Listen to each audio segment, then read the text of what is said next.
Við ætlum að byrja núna á verkefni 9 sem að við skoðum aðeins í senasta tíma og nú erum við búin að fara hérna og ég er bara að nota sama útlit úr 9 og við erum með þetta hérna. Ég leita að cat og ég fæ upp lista frá vefþjónustunni og ég vel eitthvað og þá fer ég hérna yfir á sérst mjög litlum stöðum hérna niðri, localhost 1234, ID 656 og þá fæ ég þetta verk hérna og fæ svo myndina því og ég get reloadað hérna og þá sjáum við að hún blikkar mig að því að hún er í raun að sækja myndina aftur og svo get ég farið tilbaka og leitað einhverju öðru og svo get ég farið og sagt hérna CSS, kemur eitthvað? Já, ekkert beint forritunartengt en eitthvað hérna, ok, áhugavert og svo get ég farið hérna og ég get sagt eitthvað hérna og þá fæ ég bara villu við að sækja þetta listaverka því að það er ekki til og svo get ég líka sagt hérna, er til eitthvað verkefni sem er númer 1, 2, 3, 4 nei, en 1, 3, 3, 7 nei, en já, ok, þannig að það er greinilega ekki augljóst hvað er hérna en get ég fengið 6, 5, 7 nei, ok, það gengur bara ekkert hjá mér að finna einhver önnur ID, en þú veist það er allavega meðhöndlun á því að það er ekki að skila neinu. Þannig við þurfum að túlka nokkra mismunandi stöður frá þessari vefþjónustu. En við ætlum bara að byrja á því að búa til þetta hérna. Þetta er nú orðið svona eitthvað sem við erum búin að gera núna. Já, byrjar að taka upp. Þannig að hér er það sem er gefið bara í verkefnalýsingunni og við erum með bara þetta hérna frekar tómt.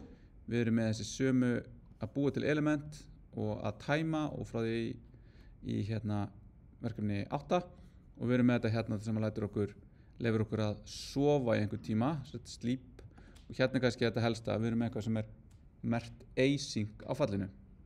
Þessi þýðir að þetta er fall sem tekur einhver tíma. Það er asynchronous. Það er ekki eitthvað fall sem að skila strax niðurstöðu. Heldur er þetta fall sem skilar niðurstöðu sem mun eiga sér gildi einhvern tímann í framtíðinni.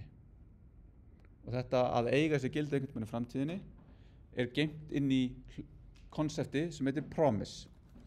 Og promise er bara þetta, loforðum að eitthvað verði þarna í framtíðinni og það getur annarkvort resolvað, þar að segja, loforðið var uppfyllt og hér er gildið sem að það ætlar að innihalda, eða það getur rejectað. Því að eitthvað kom upp og það kemur ekkert gildi. Það er að segja einhver vill átti sér stað. Og hérna erum við bara að segja að ég ætla að segja að þetta promise resolvar eftir eitthvað timeout í framtíðinni. Þannig að við þurfum ekkert að fara nánar út í það hérna. Það bara, þetta hérna gerist eftir þessu marga sekundur sem er hérna. Og við ætlum að skoða það bara, eitt af því fyrsta sem við ætlum að skoða. Hérna ætla ég bara ekki að gera neitt, ég ætla bara að hafa þetta alveg tómt og ég ætla að búa til viðmóti alveg hérna inn í. Þannig ég ætla bara að fara strax, já, þetta make ekki sens, ég ætla að gera, skiptis upp svona og ég ætla að byrja því bara að búa til input hérna sem ég get leitaði. Ég ætla ekki að vera að hugsa um viðmót núna, ég ætla bara að vera að búa til elementin. Hvað getum við gert?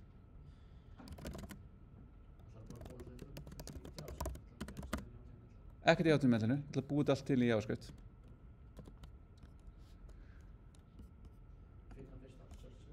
Já.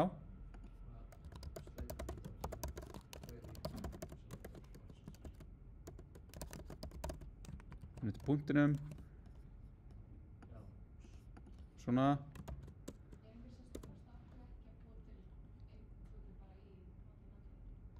Bara prófa hina leiðina líka. Já. Já.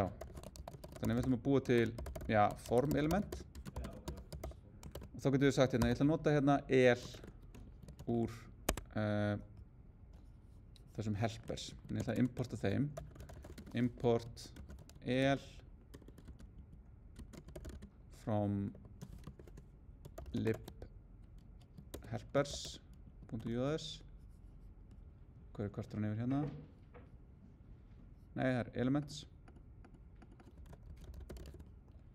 Svona. þá segir hún hérna að hér eitthvað og ég ekki að kalla rétt í þetta. Þannig ég ætla að segja, ég ætla að gera form og ég ætla að segja að submit á að vera on submit handler og það ætla að eiga sér börn og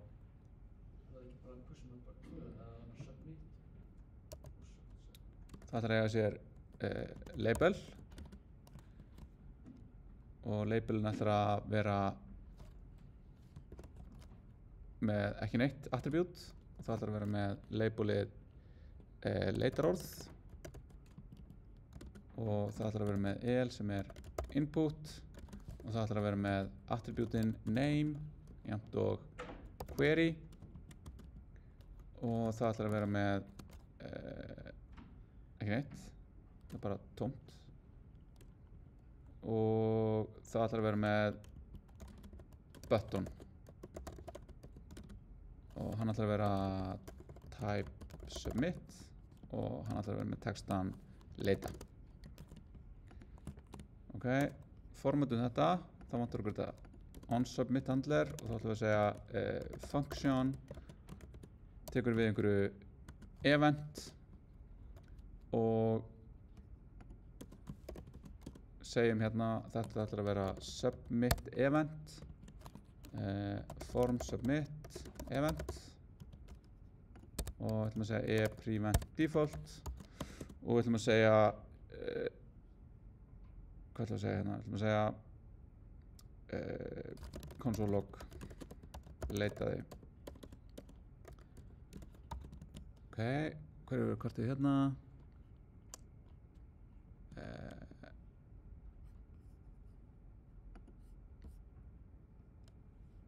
Event listener þetta voru event listener hún kvartla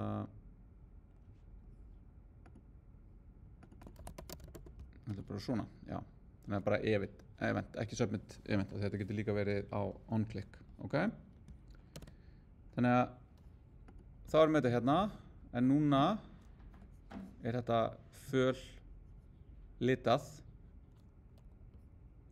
út af því að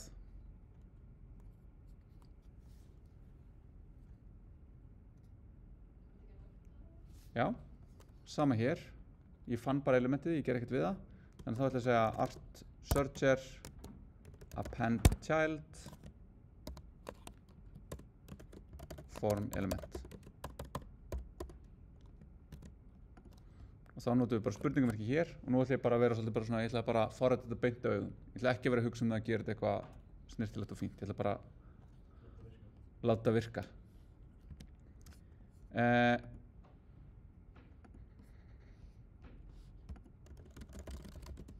keyrum þetta hérna ég á eftir að gera npm install gerum það run dev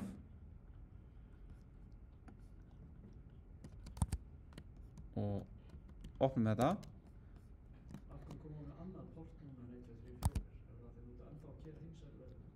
já, þannig að hún segir hérna 1, 2, 3 er í notkun 1, 2, 3, 4 þannig að hún finnur bara eitthvað annað hvort að það sé bara eitthvað listi af portum sem hún reynir eða hvort það sé eitthvað handahóf veit ekki þannig að núna ger ég hérna ASDF og leitaði þannig ég komi með þessa grunnvirkni og nú gæti ég sagt ég ætla bara að búa til eitthvað CSS sem segir bara miðja þetta efni velja eitthvað aðra letugerð og eitthvað aðeins gera þetta cute en ég skil það eftir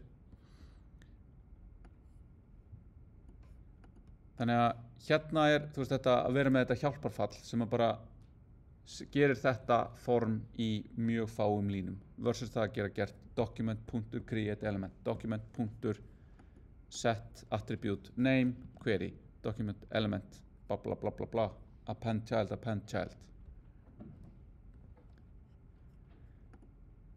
ok, þannig að núna ætla ég líka að búa til const result element það ætla að vera bara classic UL listi er venjulegt að búa til þetta form element þarna í kóðunum í staðinn fyrir að búa til og accessa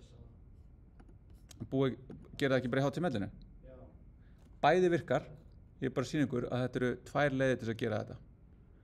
Af því að það sem þannig að ef þið notið eitthvað eins og React og þið notið React, já það er aðeins búið að breytast núna en í mörg ár og í mörgum verkefnum það þannig að það í raun ekkert HTML í React verkefnum. Þá heitir þetta ekki class art sorter, þá heitir þetta yfirleitt ID root og svo ertu bara með þetta svona. Og þetta bara HTML-ið þitt og svo allt viðmótið búið til í React. Og það í raun, á endanum það allt búið til í React með bara document create element aðgerðum. Nema alveg sem ég hérna búin að búa til eitthvað el-fall sem að abstraktar þá vinnu, þá React búið að gera mjög svipað fall sem gerir það sama. Og þá í React líka búið að bæta við eitthvað sem kallað JSX sem að í raun format eða það svona hybrid af HTML og JavaScript. Þannig að við búum þetta JavaScript okkar til sem HTML sem samt kallar í JavaScript kóða. En ef þið skoðið það til dæmis í verkefni 10 þar sem að þið fáið frjálsar hendur það hvað þið viljið skoða, þá það mjög áhugavert að bera saman hvernig þetta tvennt lítur út og hvernig þið getur til dæmis endurgert þetta leitarform í því. Það var mjög áhugaverð æfing fyrir ykkur. En síðan í vegforritun 2, þar höldum við áfram að skoða þetta og hvað þýðir þetta við að vera að nota þetta JSX og allt þetta. En allavega, við erum þetta svona, við erum þetta hér og við erum bara að gera þetta þegar við getum það. Það ekkert að stoppa okkur. Og ég ætla bara að appenda þessu líka hérna og ég ætla að segja leitaði, nema nú ætla ég að segja ég ætla bara að nýta mig núna það að ég ekki að gera þetta smart, ég bara að gera þetta hratt og virkandi. Að ég ætla að segja núna að result elementir hérna, ég með eitthvað fall hér, það þýðir að inn í þessu falli, þá hef ég aðgang að þessari breytu, út af því hvernig scoping virkar í JavaScript. Þannig núna, í staðan fyrir það sem við vorum að gera alltaf í hinu verkefninu, að vera eitthvað to-do list, eitthvað sem ég að senda á milli, að þá það bara í scope hjá mér.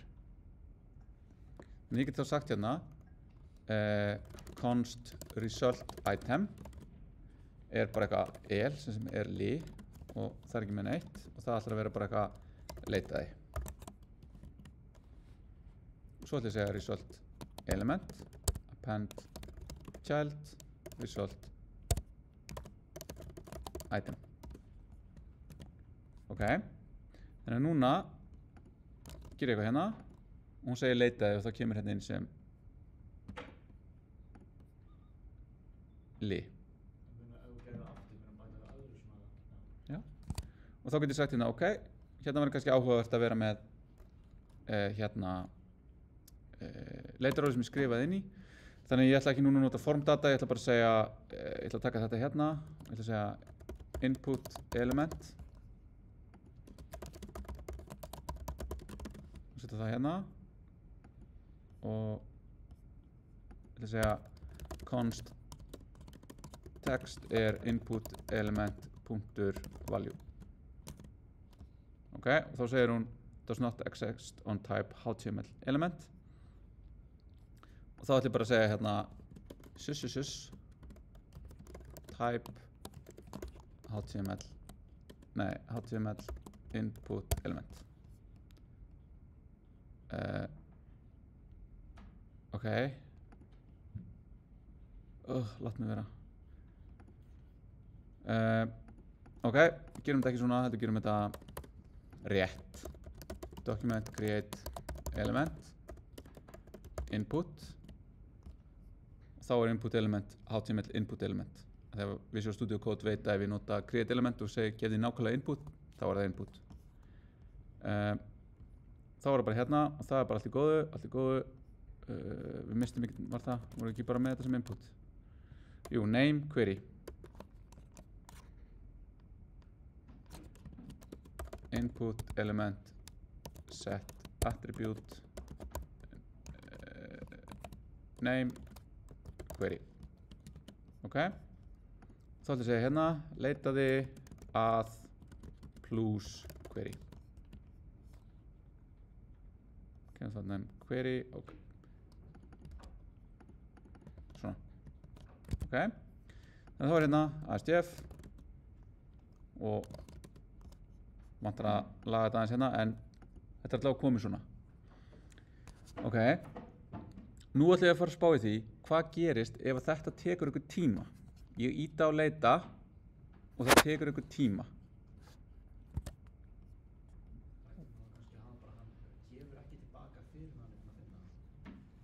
Já. Já. Og það ætla ég að segja núna, ok, ég er með þetta hérna sem er að búa til formið mitt og það er svolítið svona hrátt hjá mér og ég ætla aðeins að breyta því hvernig ég ætla að gera þetta. Ég ætla að búa til eitthvað hérna fyrir ofan, ég ætla að vera með result element og ég ætla að vera með const results element. Það ætla bara að vera listin minn, en ég ætla líka kalla þetta bara div og ég ætla að vera með það sem results element, en ég ætla að vera með const status element og það ætla að vera p.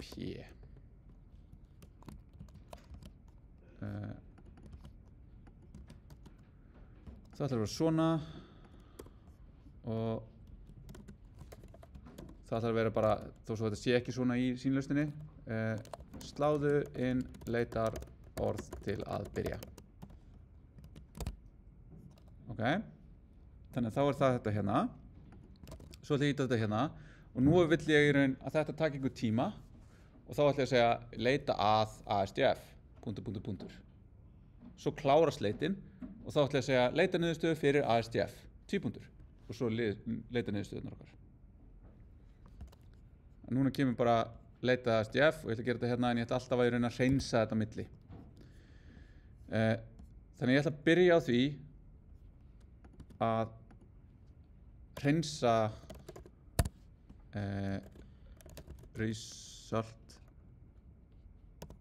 results item.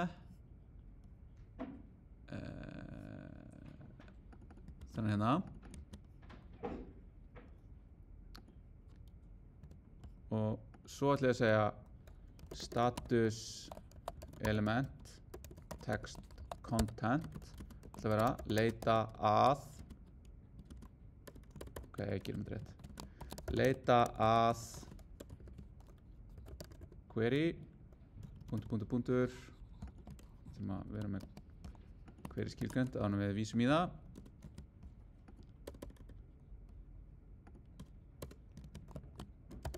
Kynum format svona aðeins að reynsa þetta upp hérna hjá okkur. Þannig að þá kemur hérna leita að og svo ætla ég hérna, hér á eitthvað að gerast sem tekur tíma. Ok? Svo gerist það, ég leita að einhverju, það tekur tíma og þá ætla ég að segja status element text content leitar niður stöður fyrir query tvípunktur og þá er það bara eitthvað hérna query. Ok, allt bara eins og við höfum verið að gera það. Þannig að núna ger ég þetta hérna og ég sé ekki einu sinni leitaði að út af því að það sem ég gerði núna er kóði sem keyrir bara synchronously, hann keyrir bara strax. Þannig núna ætla ég að segja hérna debugger. Ok, hvað getur þetta? Núna get ég kveikt á debuggunum í vafranum ef ég er með DevTools opinn.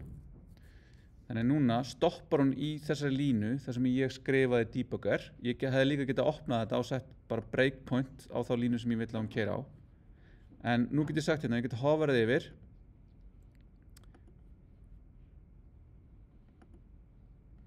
Akkur kemur ekki neitt. Ok, fine. Ég get farið og skrifað eitthvað hérna eins og query. Og þá segja query er A. Stakkum þetta aðeins. Ok, og núna eins og þetta verandi debugger, þá get ég stigið yfir eina línu í einu. Þannig að núna erum við stopp hérna á debug línunni og ég ætla að fara í næstu línu. Ok, og í næstu línu og þá kemur núna þetta hérna, leita að A. Þannig að núna ég er bara að keyra skref fyrir skref í gegnum kóða minn. Ég er ekki að láta hann taka lengri tíma, ég er bara að sýna ykkur að þetta er að gerast, þetta gerist bara það hratt að við sjáum þetta ekki, út af því að þetta gerist allt í einu. Svo fyrir ég hérna og nú breytist textin yfir í leita niðurstöðu fyrir þetta og ég bæti þessu við og ég fæ A fyrir neðan. Þannig að þetta gerist svona skref fyrir skref og er bætt svona við dommið skref fyrir skref. Og svo náttúrulega ef þið viljið þá er að nota debugger, alltaf smá gott þegar maður er að forrita, en það tekur tíma að læra hann. Ég ætla ekki að fara neitt dýpri í hann núna, en hann er hana. Þannig að ég ætla bara fara hérna og nú ætla ég að láta eitthvað taka tíma hér. Og hvað höfðu við til að láta taka tíma? Þannig að hérna erum við með þetta sleep. En nú erum við bara að fara að emulate þetta. Við ætlum bara að þykjast sofa í 2 sekúndur áður en við látum þetta gerast. Þannig að þá segir ég hérna sleep 2. Sofa í 2 sekúndur. Ok.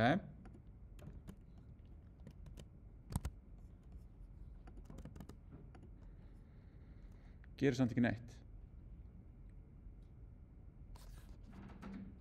Af hverju gerist ekki neitt? Voru ekki að segja svo að slípa hérna í 2 sekúndur? Er hann að kalla á skjá? Við getum sagt hérna, það er hérna console warn sleeping for seconds. Þannig að ef það er í konsolinu þá var kallaði þetta. Það var kallaði þetta.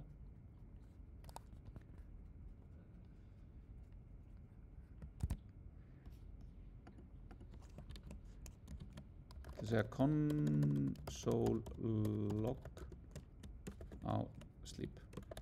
Gerir nákvæmlega sama nema við ætlum að fá að vita hvað sleep er. Promise state pending.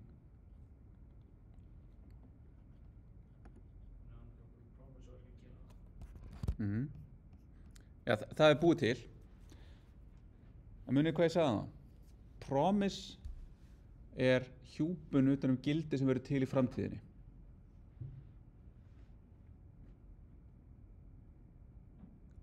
Þannig að þetta gildi verður til eftir 2 sekúndur, af því þannig er útfærslan. Sefur í 2 sekúndur og gefur okkur svo bara 2 sekúndur við liðnar. Þannig að það sem að við viljum gera til þess að bíða eftir þessu er að segja await sleep 2. Og það þýðir, hér er eitthvað kóðið sem er að keyra synchronously línu fyrir línu fyrir línu. Svo kemur hann þessa línu hérna sem stendur að veita á og þá segir hann, hér er eitthvað asynchronous kall að fara að eiga sér stað og ég ætla að bíða eftir því. Ég ætla að veita það. Þá segir hann hérna, await expressions are only allowed within async functions and at the top levels of modules. Sem þýðir að við þurfum að merkja þetta hérna fall sem async. Þannig að þetta hérna fall tekur tíma. Það keyrir ekki synchronously. Það keyrir ekki bara í einu gói. Það gerist eitthvað inni sem við þurfum að bíða eftir. Þannig að núna ef ég held yfir þetta hér, þá er allt í einu þetta fall farið að skila promise líka. Og ég get að veita þetta fall. Út af því að það verður svona til keðjur, þannig að eitthvað býður eftir einhverju sem getur þá beðið eftir einhverju sem getur þá beðið eftir einhverju. Núna, ef við keyrum þetta,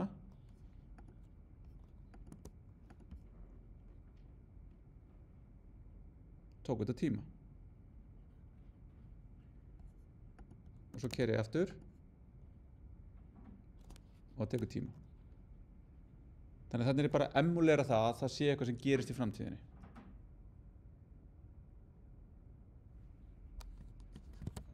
Og það er gert með því að nota async og await sem er syntax sem er í raun að taka þetta promise og leyfa okkur að gera sem sagt bið eftir því og hvað gerist ef þetta myndi síðan kasta villu, veit ekki, við erum aðeins að skoða það en ekki bili. En það sem við getum líka gert að segja sleep og then og þá kemur eitthvað fall hérna og þá getum við sagt console log búinn að leggja mig og þá getum við sagt hérna gerist strax en síðan gerist það inn í þessum then handler þegar það er búið að resolva þetta. Þannig að ég get líka tekið þetta hér og fært þetta allt bara hérna inn. Þá get ég tekið async af þessu hér.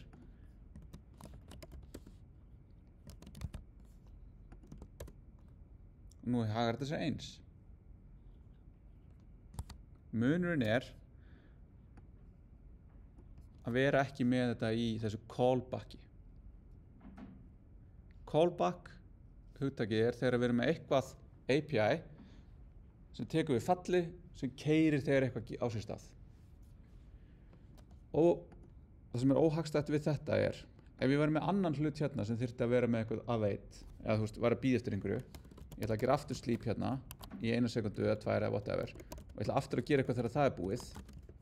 Þetta getur verið, ég að kalla í eina vefþjónustu og út frá niðurstöðunum þessari vefþjónustu ætla ég að kalla í aðra vefþjónustu sem að vistar gögn í einhvern server eða eitthvað. Þá ég allt í einu farin að segja kannski að þetta hérna gerist inn í því og þá fáum við svona rosalega nestaðan kóða. Segjum svo að ég þurfti líka að vera með eitthvað if, true, eitthvað, else, eitthvað annað og já, akkurat. Þetta verða nestaðar statements og við fáum það sem er oft kallað callback hell. Það er að segja kóðun okkar verður bara hægt og rólega meira og meira inndreginn til hægri og þar leiðandi ólæslegur. Með því að bakka hérna alla leiðina yfir í async og await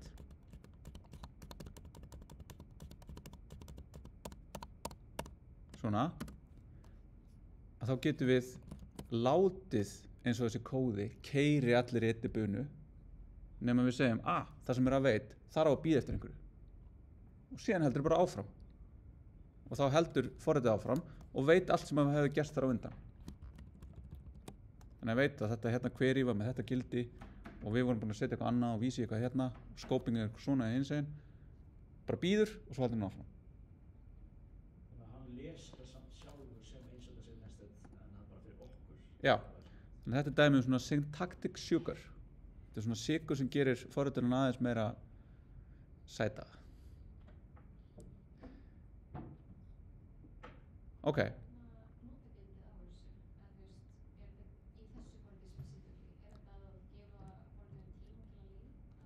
Nei, það er nefnilega, nú erum við bara algjörlega, þetta er bara við að vera með bara eitthvað, ég bara, þú veist, að sýna ykkur hvernig þetta er. Nú ætlum ég að sýna ykkur actually use case fyrir þetta.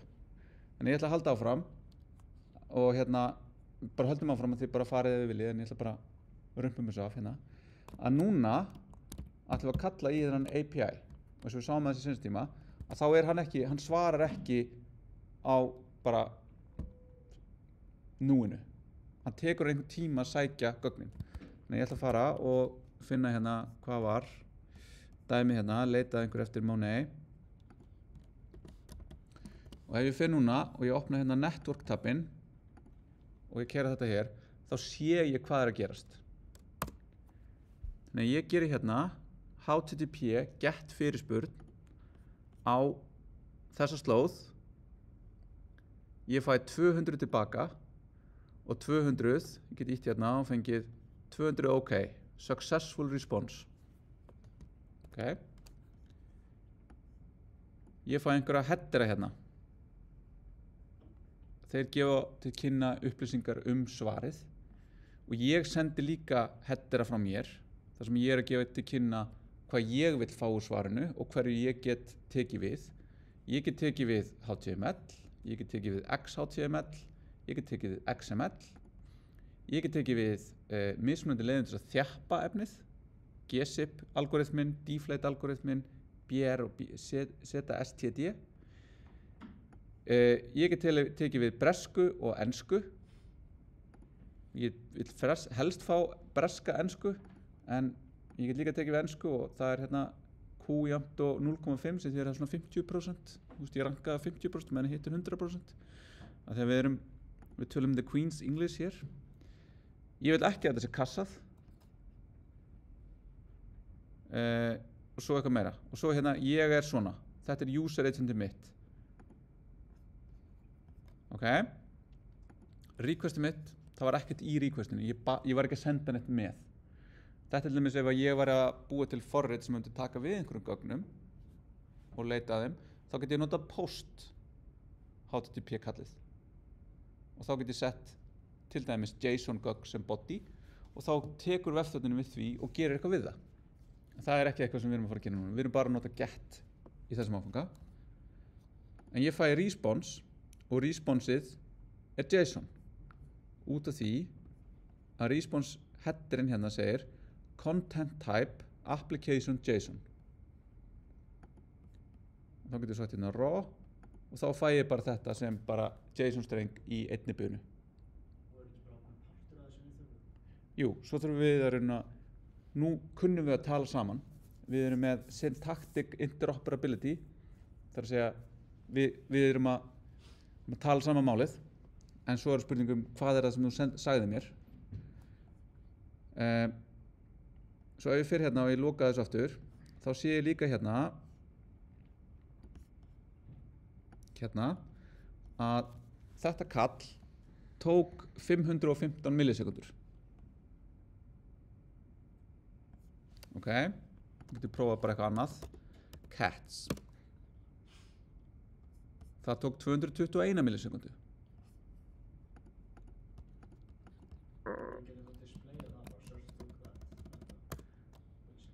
Já, 337 millisekundur. Þannig að þessi API svarar hérna mjög óvísindarlega á 200 til 500 millisekundum. Hann tekur hann einhver tíma að svara, en við getum samt ekkert verið vissum það að hann svari alltaf svona hratt.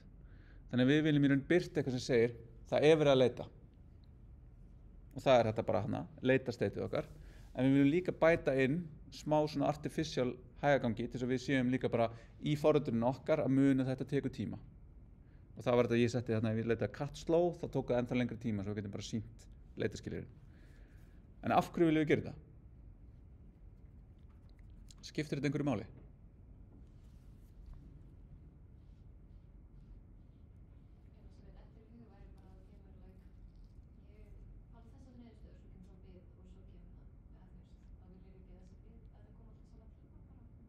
Já. Það hjálpar að vita hversu langan tíma eitthvað tekur eða eitthvað að taka óvenjulega langan tíma og gefur þetta skina að það er annarkvæmt eitthvað illa hjá þeim sem það sækja upplýsingarna hjá eða netinu.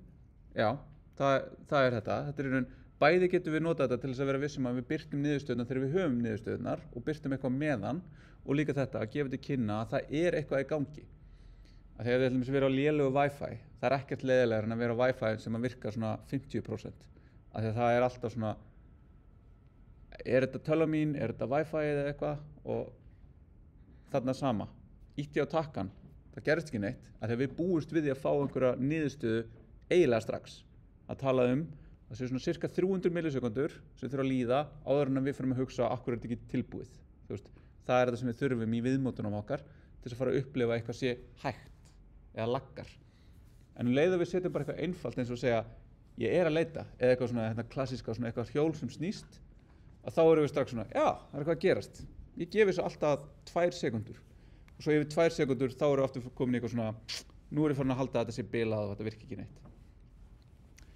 Og út af því að við höfum enga stjórn yfir þessum API, þá erum við bara að segja, við ætlum bara að leyfa þessu að klárast og við vitum ekkert hvað tekur langa tíma, þannig að við ætlum að birta þessi skilaboð meðan að þetta er í gangi. Og síðan ætlum við líka að athuga, hey, það kom upp ykkur villa, þannig að þá ætlum við að bregðast við villinni. Ok.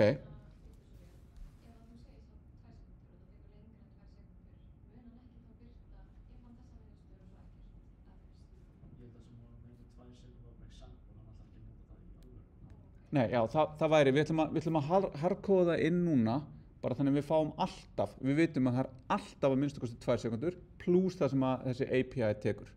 Bara svo við sjáum alltaf þessa loading state. Þannig ég ætla ekki að taka þetta út. Ég ætla kannski að minnka þetta hérna niður í 0,5. En nú ætla ég nefnilega að búa til aðra skrá hérna sem heitir bara eitthvað api.js. Og hérna ætla ég að exporta falli sem heitir search. Og það fall ætlar að taka inn query og gera eitthvað. En þá ætla ég aftur að segja hérna await search query, importum því og við ætlum reyndar að segja bara results ætla að vera niðurstöðnar úr þessu awaiti. Þannig að ég get líka verið með þetta en nú vantar eitt hjá mér. Já, og að setja hérna að þetta sé async fall. Þannig að þá get ég núna að fara hérna yfir og þetta er eitthvað promise void, bara fine, ok. Þannig að þá ætla ég að segja hérna, nú ætla ég að búa til programmatically, ég ætla að forrita þetta, að ég kallaði þetta og fá þessa niðurstöður. Þannig ég ætla að taka þessa hérna slóð, ég ætla að segja bara API url og hún ætlar að vera svona.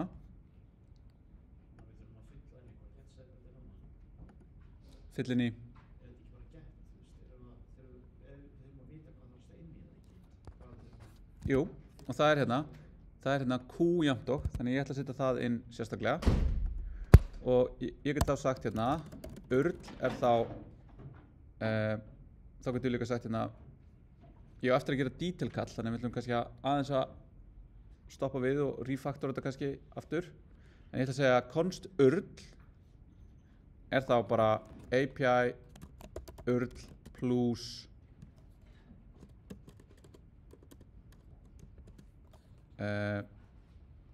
q jafndog plus query. Þetta er svona alveg latasta og lélegasta leiðin til að gera þetta, en þetta er líka allt í lagi stundum. Svo ætla ég að segja bara console log, ætla að segja console time, byrja að leita að byrja kall í plus url. Svo ætla ég að segja hérna const response jafndog await fetch url. Fetch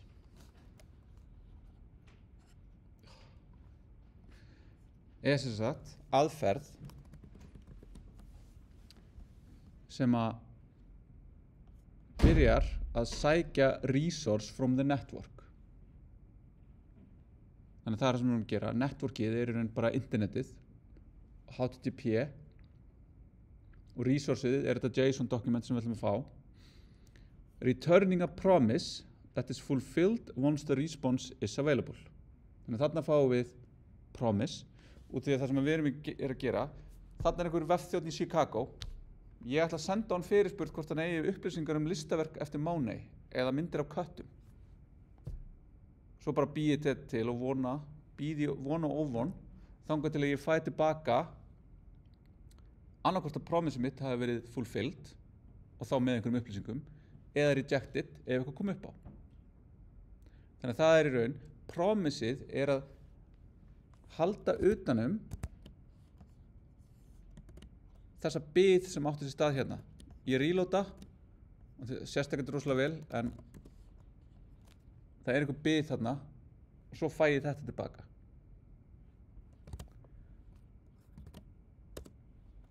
Ok, þannig að response er núna hérna og response í HTTP erum við með request. Requestið okkar er innifalið í þessu, responseið okkar er svarið við þessu. Fetch er í raun í grunninn, tekur inn url og gerir upp get fyrirspurn sem er það sem við þurfum. Ég get líka gefið í einhverjar upplýsingar hérna eins og til dæmis method. Það get ég sagt bara ég vil að þetta sé get eða þetta sé post. Ég get líka sagt headers og þá get ég sett headerana sem við sáum hann að fara á milli, en við þurfum þess ekki núna. Þetta er eitthvað sem við förum á difftina í Webfortran 2. Ok, þannig ég er með response og svo segi ég response.json const json result, bara eitthvað. Og það er response.json. En þá sjáum við hérna aftur að það er líka promise. Þannig að núna er þetta promise any. Þannig ég þarf að setja hérna fyrir framann await. Og þá býð ég eftir að promise resolve. En af hverju ætti JSON aðgerðin þurfa að vera promise? Já, ég er búinn að fá allt innihaldið hérna. En þetta hérna gæti á einhverjum tímapunkti verið aðgerð sem tekur ykkur tíma. Að JSON parsa 100 megabæta streng er eitthvað sem tekur ekki nanosekundur, það tekur einhverja sekundur. Þannig að þetta er svona fyrir framtíðar virkni og bara það að þetta getur tekið tíma, að þá er þetta líka asynchronous. Það er að segja, það tekur ykkur tíma að fá JSON út úr svarinu. Ok.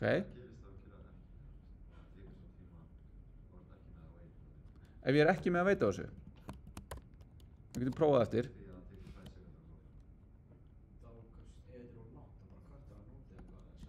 Það er sama gerist þegar ég sleppti þessu hérna, að þá hoppa hann bara yfir þetta, nema við skulum skoða, við skulum bara taka að veita af og sjá hvað gerist. Af því að það er alveg... Þannig ég er með results hérna, þannig ég ætla bara að klára bara happy path, að þetta skilir sér rétt. Þannig ég kom með results, þá get ég bara sagt JSON result og ég get skilað því. Og þá get ég líka sagt hérna console time kláraði kall bara. Ok, þá ætlum ég að vera með þetta hérna, þetta er query, þetta tekur eitthvað results og ég ætlum að vera með hérna console log niður stöður results og þá ættum við að geta farið hérna og hreinsað og leitað að köttunum okkar. Ok?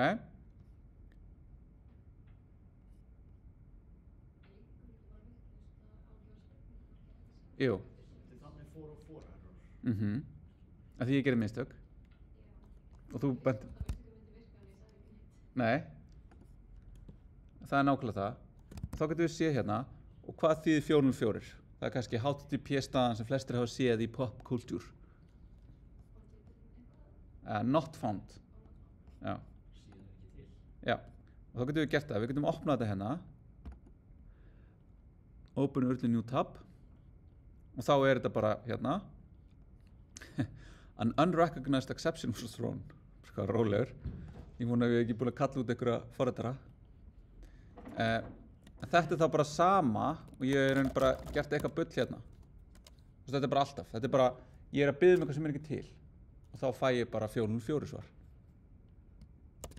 Ok. Ég verður ekki gera með þetta Q saman sem var kannski Jú. spurningamerki með eða eitthvað. Jú, spurningamerki vantaði. Jú, þá að vera Q jafnt og er í raun þetta senda query streng breytuna. Ok. Þannig að hreinsum cats. Og nú fæ ég niðurstöður og ég opna það og þá fæ ég hérna bara eitthvað config, data, info. Data er núna eitthvað fylki með einhverjum objektum.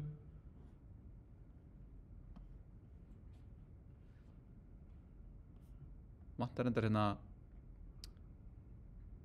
timing hérna blogginn minn. Stiður Firefox ekki.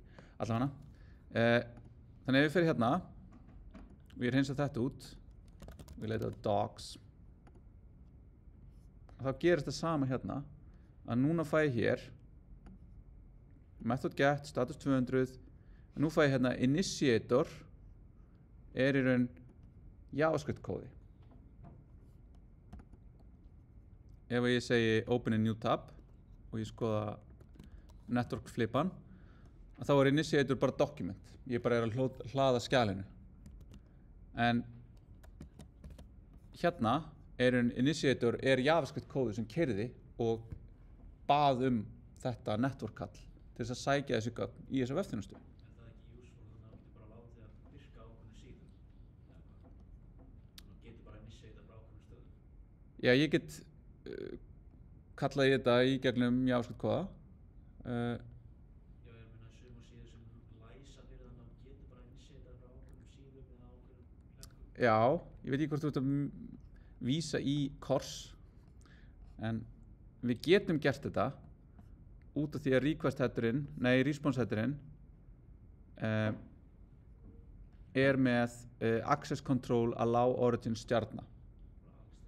Þetta er kors header. Það mega allir kalla innan API með fetch úr Vafra. Af hverju ætti einhver ekki að vilja að ég geti kallað í hvaða slóð sem er úr Vafra?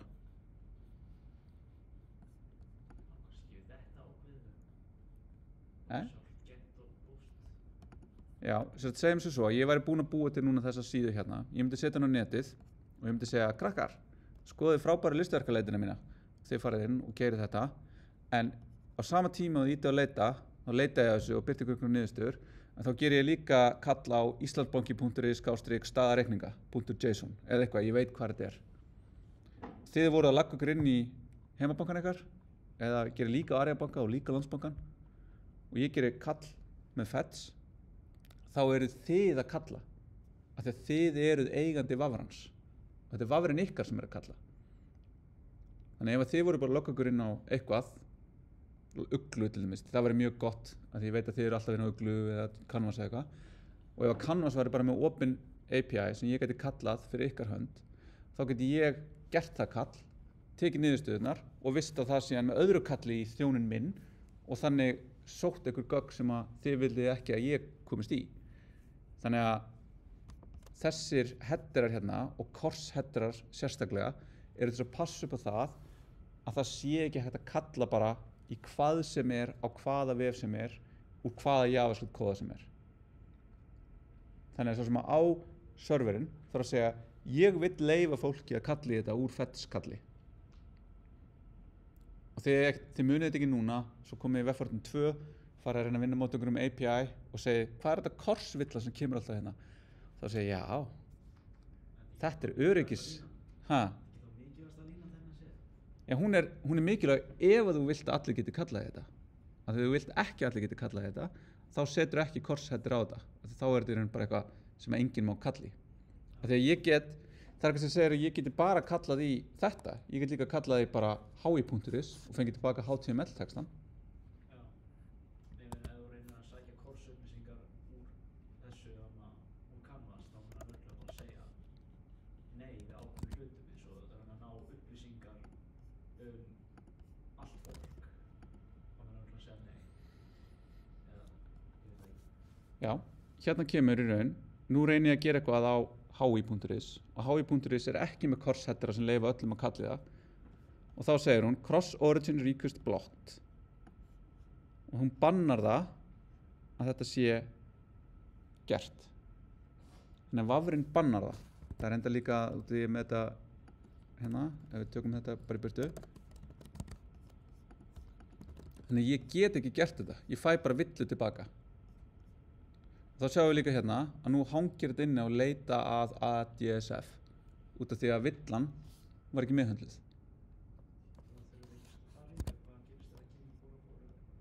Jú, 404 er samt, þannig sé ekki villa, þarna kemur í raun bara villa. Bara allt annað en 200.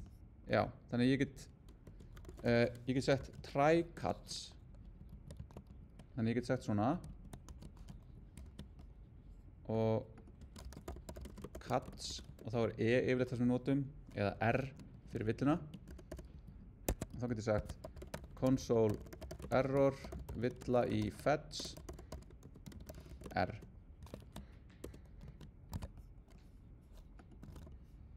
hreinsum villa í fetch type error network error when attempting to fetch resource og þá get ég brugðist við og þá sjáum við að þá hættir forritið ekki að keyra út þegar núna er ég að búast við því að það geti komið villa í þessu og þá bregst ég við því. Þetta samt breytir því ekki ef að það er 404. Þannig að við tökum aftur rétta slóð hér.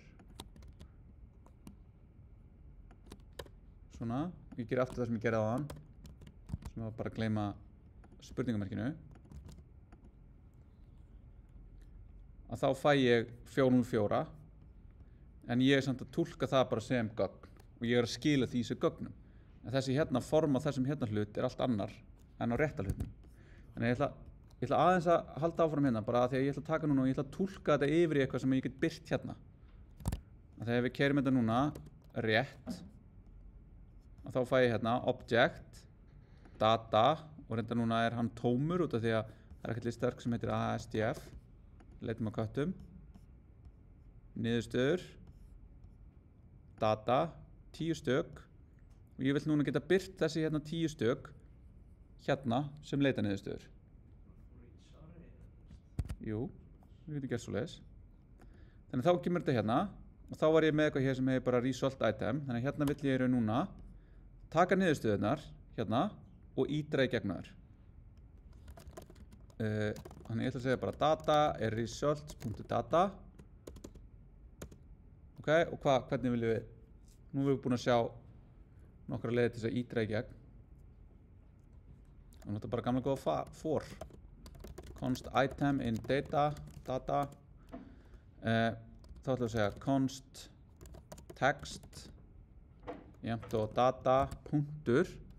Og þá þurfum við núna að finna hérna hvað er í þessu. Data.title girl with cat. Ok, .title. Og svo viljum við fá eitthvað ID. Það er það sem við viljum síðan gera. Þetta er að vera linkur sem fer með okkur yfir á einhverja slóð sem við getum byrt á listaverkið. Og þá ætlum við að segja hérna, hér erum við með eitthvað ID. Þannig ég ætla að segja að ID er data.id. Svo ætla ég að segja const result item er þá el og ég ætla að segja að það er li og það er ekki með neitt hérna, en það er með síðan el sem er a sem er með href sem er linkur á mína síðu með query-string sem er id plus id og það er með text sem hérna ég ætla að formata þetta og svo ætla ég að segja results element append child result item. Úps. Svona. Þú sagði þína síðu, þannig að ef þú færði eitthvað ID og reynir að setja það í hlekkin á þínu síðu, þá ætti það að virka. Bara ef maður stóður áðan þegar þú stefnir að leita það var að virka. Það item.data. Ég bara sko item in data ég er alltaf að rugla, þetta var að vera off annars var þetta að fá 0, 1, 2, 3, 4 þetta var að reyna en núna er þetta að ídreikna með þetta hérna en núna sjáum við hérna, allt þetta er any því ég er ekki búin að merkja neitt hvað er hvað í þessu ok, allavega foreboding leita ég fæ niðurstöðunar mjög gott og ég sé núna hérna að ég sé hérna ID eitthvað nude with cats þá sjá ég hérna uppi að nú er komið ID 45259 á þetta og ég kom aftur yfir á síðuna en ég er ekki með neitt ok, fyrir maður tilbaka hérna og gerum þetta hérna en núna er allir góðu út af því að ég veit að þetta virkar en nú ger ég smá mistök ég set x hér og ég reyna aftur og ég fæ villu hérna og ég fæ síðan can't access property symbol.iterator data is undefined og forritið mitt er bara einhverju hérna leitar niðurstöðu fyrir cats, tvípunktur, ekkert. Af hverju?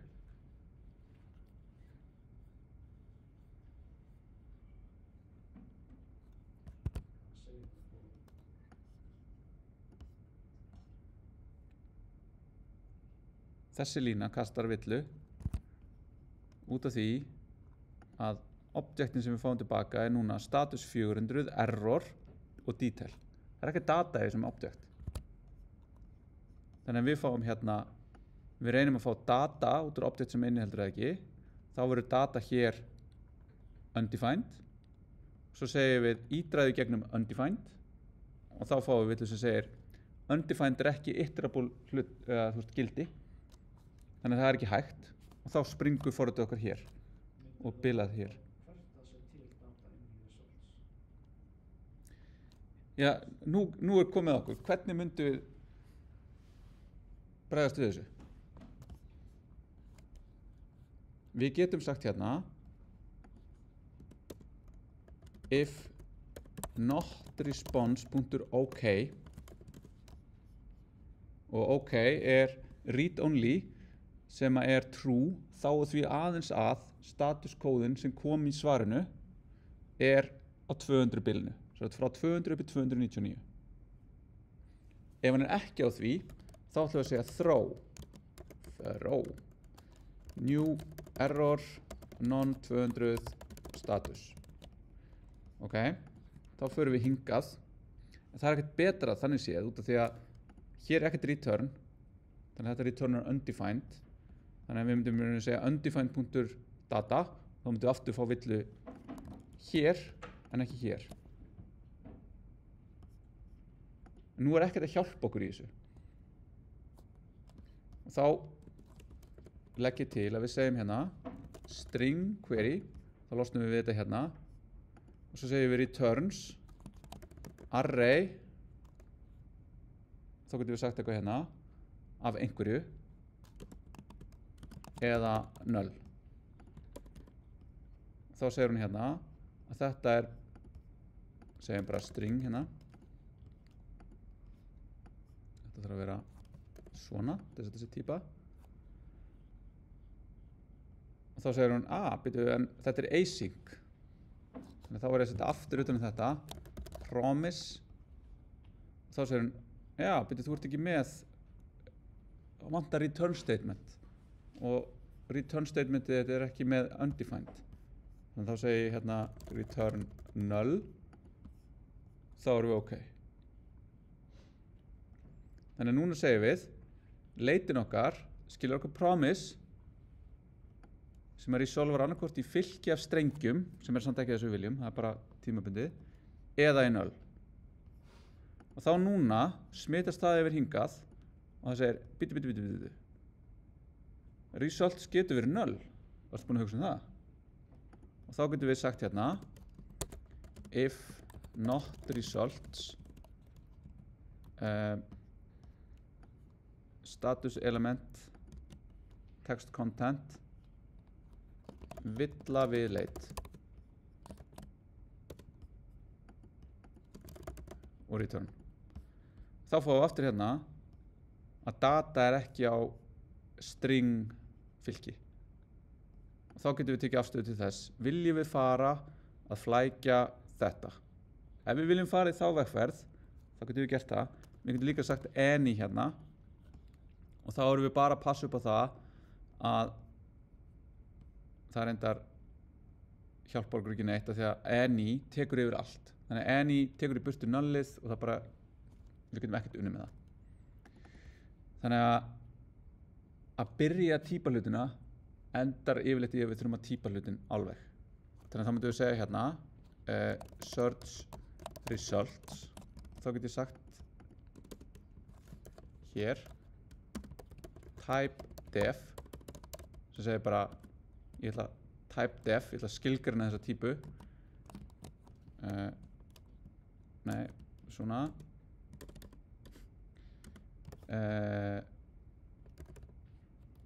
property ég man aldrei syntaxin á þessu JSOC typedef at typedef já at typedef object search results property any data ok, nú ítum við þessu any hérna aðeins lengra frá okkur þannig að núna vitum við allavega að það er data á þessu þetta hérna ef við skoðum hérna JSON þá skila það any þannig að þetta er bara allt í lagi að segja bara að þetta hérna sé þetta og ég held að geta fara neitt lengra í þessu en þetta getur líka valdið okkur vandræðum ef að einhver ákveður á einhverjum tímapunkti að breyta típunum í þessu eða við förum að nota eitthvað sem er ekki til staðar í þessu ef þetta heitir ekki lengur allt í einu data þá brotnar þetta en þetta gefur okkur allavega nógu mikið type safety í bili þannig að við erum komið leit sem leitar hún býður hún núna meðhöndlar villu þannig að við erum komið með loading state, error state og data state ef við lögum þetta síðan hérna yfir í að vera ekki með search x hún skilur okkur niðurstöðum ég íti núna niðurstöðu og þá er spurning hvað vil ég gera við þetta hérna hvernig vil ég fá þetta til þess að birta eitthvað annað þá er hérna ef við tökum þetta hér þá segir þetta url search params úr window.location.search náðu í ID en ég ætla að taka þetta hérna bara og dundra þessu hérna neðst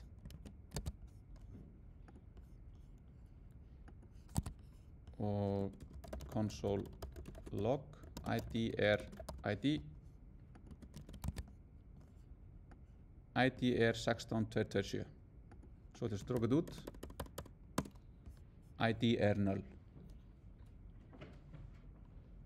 er þetta nóg til þess að núna geta látið forritið okkar bregðast við eins og í þessu hérna ég leita cats hér ég ít á þetta og ég byrti eitthvað annað hérna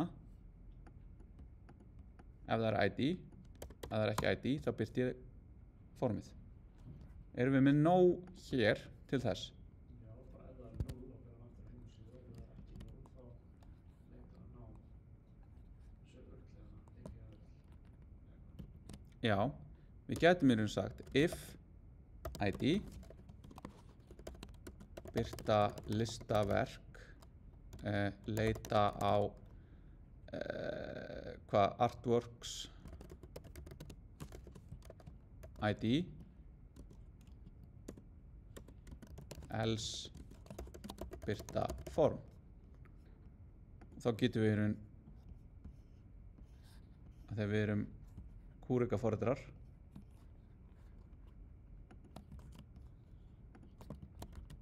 gert svona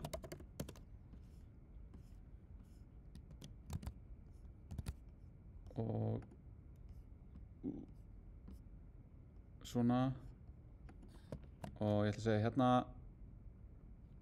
const artwork el jafnt og el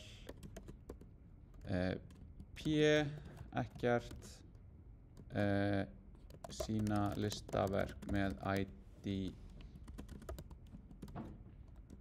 og art searcher append child artwork el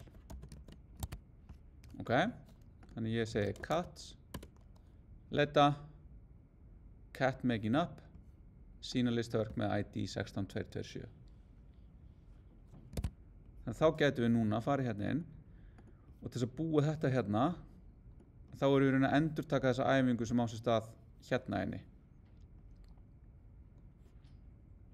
en skiljið núna er þetta læsilegt nei smá það er hægt að lesa þennan það er alveg hægt já þannig að við gætum tekið allt þetta hérna og sagt eitthvað function hér sem segir function search form art searcher og pastaði hingað inn og þá getum við sagt HTML element og þá getum við sagt search from svona og þá er þetta hérna annarkvort null eða eitthvað þá getum við sagt hérna uppi if art searcher instance of HTML element svona format document þá er þetta hérna aðeins læslegra svo getum við tekið þetta hérna allt saman og setta yfir í nýjan módúl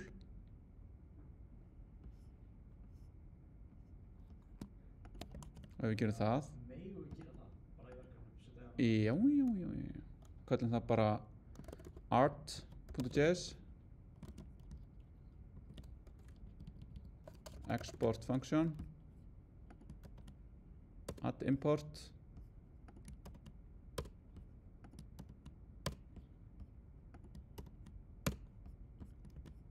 svona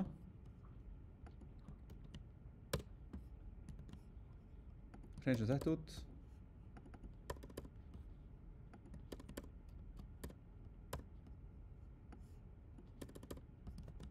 nú er þetta skýrara nú komum við hérna inn eigum við ID já, þá ætlum við að birta ID-ið og þá getum við hérna skipt þessu út fyrir show artwork eða whatever sem við köllum fallið okkar sem myndi gera þetta sama og við erum að gera í leitinni nema þá í staðin fyrir að gera leitina eftir ít og submit að þá gerum við það leið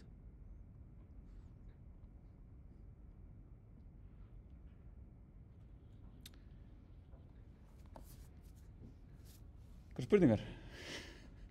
Svo margar spurningar Ég er bara fórhundin að sjá virkriðina á þessum Já, hvort það virki Já, ég er svo kokki að ég ætla ekki einu sinni sko Ég að veit þetta virkar en ég er bara fórhundin að sjá þetta aftur núna Þetta er nákvæmlega eins held ég Já, nákvæmlega eins af því þetta var í raun bara refactor ég bara refactoraði þetta af því ég sá að kóðið minn var farin að verða if eitthvað function inn í function og ég gæti gert betur þannig ég bara refactoraði og þá hefði ég hugsanlega átt að breyta, vista, virkar þetta breyta, vista, virkar þetta Staðinn þá áttu komið á margar staði eða fleiri staði Já, en það getur verið kostnaðurinn við það að skipta forritinu upp og gera það læsilegt er þá að ég horfa á þetta hérna og ég segi hér bý ég til formið ef að það er ekkert ID ef það er ID þá ætla ég að birta við listaverkið ID-ið finn ég hér og hér finn ég það sem þetta á að heiminni en ég er að skipta þessu upp í flækjustig ég er að managea flækjustigið